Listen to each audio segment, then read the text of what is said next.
যারা আছে আমাদের সারা জিন্দেগীর সব আমল একসাথে কইরা আরো যদি কয়েক হাজার গুণ বাড়াই, তাও শয়তান একা যত আমল করছে তার ধারে কাছেও যাবে না। জানেননি আপনারা? হাজার হাজার বছর ইবাদত করছে শয়তান। এক দুর্বল বর্ণনায় আসছে ইসরায়েলি রওয়ায়াত, 1,84,000 বছর ইবাদত করছে শয়তান। তাহলে আমাদের সবার ইবাদত একসাথে করলে শয়তানের আমলের সমান হবে না। এত বিশাল আমলের পুঁজি নিয়ে শয়তান আল্লাহর সামনে, অথচ আল্লাহর একটা ফরমানে সব বাদ করে আল্লাহ বলেন ফখরুজ মিনহা ফাইন্নাকা রাজিম, তুই এখান থেকে বের হয়ে যা, তুই অভিশপ্ত। কিসের আমল? এই জন্য পেছনের ইতিহাস যদি দেখেন, নবীরা, সালাফে সালিহিনরা, বুজুর্গরা কোন আমল যখন করতেন তখন তারা সর্বপ্রথম যে কাজটা করতেন, আল্লাহর কাছে দোয়া করতেন, আল্লাহ আমার আমলকে কবুল করে নাও। উদাহরণ হিসাবে একটা আয়াত পড়ছি আমি শুরুতে। খলিল ইব্রাহিম আলাইহিস সালাতু ওয়াস সালাম, নাম জানেন তো না? এমন ভাবে বললেন মনে হয় যেন রাগ হয়ে রয়েছেন সবাই। না জানেন না? খলিল ইব্রাহিম চিনেন তো? আমাদের কি হয়? বাবা। খলিল ইব্রাহিম কত বড় ব্যক্তিত্ব জানা আছে? আল্লাহু আকবার। আল্লাহ নিজে যার সম্পর্কে বলেছেন ওয়াত্তাখাযাল্লাহু ইব্রাহিমা খলিলা, আল্লাহ যাকে তার একান্ত বন্ধু হওয়ার স্বীকৃতি নিজে দিয়েছেন। এত বড় ব্যক্তিত্ব।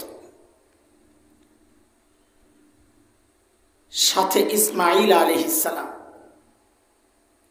দুইজন মিলে কাবা বানাইছেন। কাবা,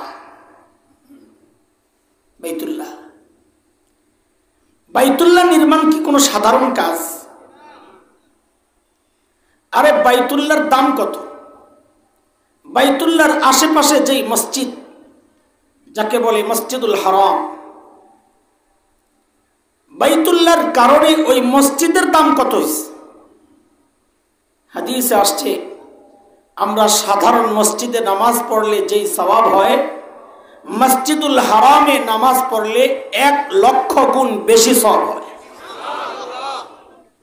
তো মসজিদে হারামের দাম যদি এই হয়, তো যার কারণে এত দাম, সেই বাইতুল্লাহর দাম কত?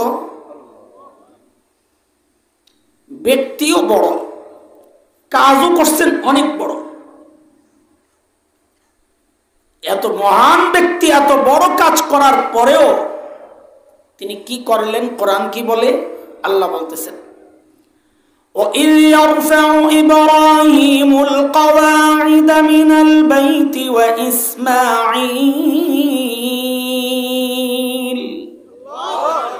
رَبَّنَا تَقَبَّلْ مِنَّا إِنَّكَ أَنْتَ السَّمِيعُ الْعَلِيمُ। এত বড় ব্যক্তিত্ব, এত বড় কাজ করার পরেও দোয়া করতেছেন, আল্লাহ আমি কি করছি না করছি, আপনি কবুল না করলে আমার এই আমলের কোনো মূল্য তো নাই, আপনি আমার আমলকে কবুল করে নেন।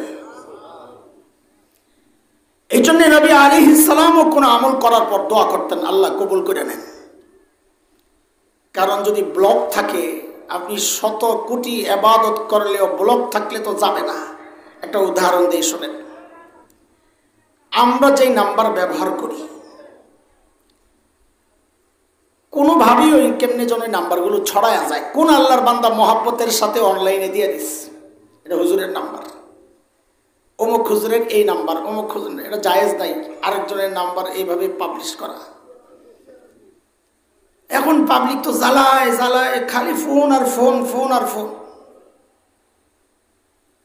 না ধরলে আবার উল্টা পাল্টা মেসেজ পাঠায়। আজকেও একটা মেসেজ আছে, এখনো আছে, লেখছে আপনারা বড় মানুষ বুঝলাম, কিন্তু আপনাদের সাথে সাক্ষাৎ করাটা যদি সোনার হরিণ হয়ে যায় তো আমরা করব কি?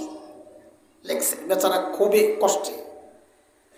তা আমি দেখলাম যে মেসেজ, দুইটা মেসেজ মাত্র, কল টল নাই। তো বললাম যে ভাই মাফ করে দিয়ে, আমার ভুল হয়েছে, বেয়াদবি, মাফ করে দিয়ে। কোনটা বইলে আবার কোনটা শুনি বলা তো যায় না। আল্লাহ এত বিরক্ত করে মানুষ। তো শেষে না পারতে একটা সিস্টেমের মধ্যে আসছি। আগে ছিলাম না আমি ওই অবস্থায়, এই বছর করছি। আমার এক দোস্ত আমারে পরামর্শ দিস, দোস্তর নাম কইলে চিনবেন, আমি বলুন না। বলে দোস্ত আমারে বকবো যে তুমি আমার এই গোমর ফাঁস করো মানুষের কাছে। দোস্তকে দিয়ে মোবাইলটা দেন, মোবাইল দিছি, কি জানি করছে। এখন আমার মোবাইলে নাম সেভ করা না থাকলে ওই নাম্বার আর ঢুকে না, লাগছে নি সিস্টেম। এবার একটা গল্প শোনেন। বাংলাদেশের একজন শ্রেষ্ঠ বুজুর্গ আলিম, ভাইকে সবাই চেনেন, হযরত মাওলানা শেখ আবু তাহের আল মিসবাহ হাফিজাহুল্লাহ। ওলামারা এমন কোনো ব্যক্তি নাই যে চিনেন না, যদি না চেনে পোড়া কপাল। শেখ আবু তাহের মিসবাহ হুজুরকে কেউ না চেনা। ওনার আরেক ভাই আছেন ওই রকম জাদরাল আলেম, ওনাকে অনেকে চিনেন না। আমরা হাজী সাহেব হুজুর বলি, নাম হচ্ছে সাঈদ আল মিসবাহ। খুব যোগ্য মানুষ, বুজুর্গ মানুষ। তো আমাকে হুজুর খুব মহব্বত করেন। এই 4-5 দিন আগে নিজে হালিম রান্না করছেন।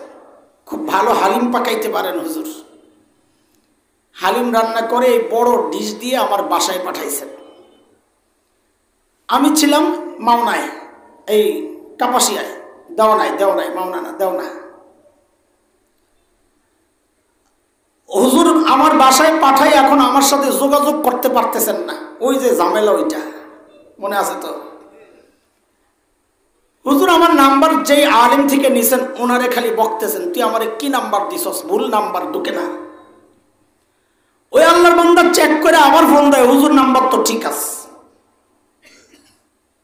অতিষ্ঠ হইয়া বেচারা আমারে ফোন দিছে রাত্রে 2:30টায়। ভাই হুজুর আপনারে ফোন দিছে বলে 100 বার, ফোন ঢোকে না। আমাকে নওয়াজুবিল্লাহ, এখন তো ব্যাকও করতে পারতাছি না। 2:30টার সময় আম গয়না, সূর্য ডুবে 12টার সময়। হুজুর কত সূর্য ডুবে বিকালে, বুঝছিনি কথার আল্লাহ জানে। সকালে উঠা হুজুরে ফোন দিছি, নাম্বার দেখছি বেশি কার কল, বুঝছি ওইটাই হুজুরের। আন্দাজি দিছি, দেওয়া লেগে গেছে। তো আগে কাহিনী বইলাম, মাফ চাইলাম, কিন্তু তখনই আমার মাথায় এই জিনিসটা আসছে। এটা আপনাদের আজকে বলতেছি। এই যে ব্লক করে রাখছি, 100 ফোন দিছে, ঢুকছে। এটাই তো উদাহরণ। আল্লাহর আমার মাঝখানে যদি ব্লক থাকে, আমি 1000 আমল করলেও তো ওই ব্লক ডিঙ্গায় এত আমল আল্লাহর কাছে যাবে না। ঠিক কিনা বলেন? আজকে 2টা কথা বলবো, খুব ছোট্ট করে। আমি খুব সাধারণ কথা বলি যেন আপনারা বুঝেন। বুঝানো দরকার, দিল পর্যন্ত পৌঁছানো দরকার। অত সুন্দর লাগা লাগবে না, সুন্দর বহুত লাগাই না, বয়ান শুনবেন ইনশাআল্লাহ, মাত্র না আইতাছে জি।